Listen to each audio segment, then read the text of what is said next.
Nursing is a diverse, interesting, unique, and challenging, but extremely rewarding professional career which enables you to care and interact with people. I trained in Suffolk in the 70s and moved in the early 80s to community nursing, where I then undertook a post-registration course and became a district nursing sister, and later obtained my specialist practitioner qualification and commenced as a community practice teacher and nurse prescriber. I'm an independent specialist practitioner and visiting fellow at Queensland University of Technology in Australia. I'm life president of the Lindsay OBE Club Foundation, and I also chair the World Union of World Healing Societies panel on patient advocacy. As a district nurse, I experience the huge demands that lower limb and leg ulcer management places on nursing resource. But I think for me, I also identified a huge issue of social isolation, especially among those living in the rural community being treated in their homes. And I personally felt that there was a need to revisit this and review and look at different ways of delivering care. And I elected to look at nursing models from the States and decided to introduce a social non-medical environment that facilitated social isolation and peer support whilst delivering care. I was very fortunate in Suffolk, where it all started, to have a huge support from the general practitioners and the community, but also my patient group that I was treating in the home. And they were very, very excited about this new approach because they were living the experience. However, one of the biggest challenges was trying to get support from fellow nursing colleagues and management, because my whole idea was to integrate nursing teams with other disciplines in an innovative, creative, and cost-effective way. I took district nursing back 50 years, back to the heart of the community, and established the first social leg ulcer clinic in a small community church cottage. For me, it was a huge learning curve, getting to know and work with my local community in a way that we had never done before as a district nursing team. As I said, I had a huge support from the doctors in the practice and all the community, and we found our premises and, most importantly, a willing team of volunteers who helped raise enough funds to start the venture.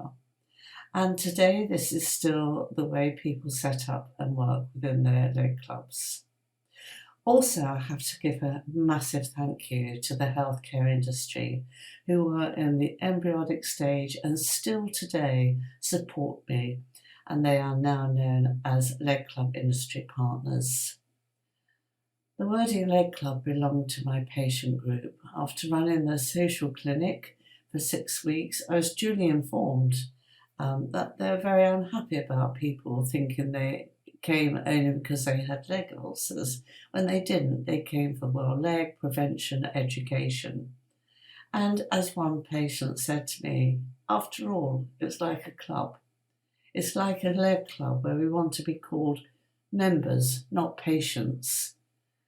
And within a very short time of opening the leg club, it was clear that we were not only making excellent progress with treatments, but so many members were reintegrated back into their society and experiencing real benefits in terms of morale and quality of life. However, I had no idea that the concept of the psychosocial approach to lower care would be embraced around the UK, Australia and beyond, and it would take over my life with passion and commitment. The Lindsay OBE Club Foundation is a not-for-profit organisation, and that was started as a charity in 2005. It's the umbrella organisation that disseminates, promotes and represents leg clubs at a national and international leg club level. and its innovative work is to maintain the highest standards in public health, education, prevention, and treatment of the lower limb. For me, the psychosocial Lindsay Low Club model of care, which was first introduced in Operation 95, and to date is now a recognised evidence-based model for lower limb care. It was specifically designed to provide a social and non-medical model of care aiming to address the social needs of isolated people by providing a venue, but also getting their treatment under control and being given hope and being inspired by others and to keep well. And the whole ethos of the Low Club is that they are members of their club for life. And for me, I'm also proud and privileged to work in partnership with public patient groups, NHS policy developers and parliamentarians and healthcare professionals, raising the awareness and the importance of preventative management in all aspects of lower limb problems. Also, I think for me, I was really delighted that the Low Club model was commended during a House of Lords debate on NHS wound care, where the Parliamentary Under Secretary of State, Department of Health, encouraged fellow Lords to find out more about the model because, as he said, it provides just the kind of activity and intervention we want to see. It is not just about good care, but it is also about individualised psychosocial needs and health beliefs.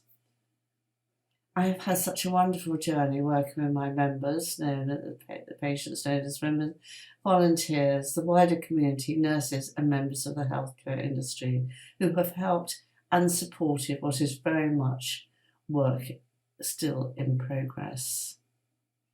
And my hobbies, when I have time for them, and of course now with age I can't go sailing, but I still love travelling and relaxing with a good book and indulging in gastronomic food and wine with family and friends. Thank you.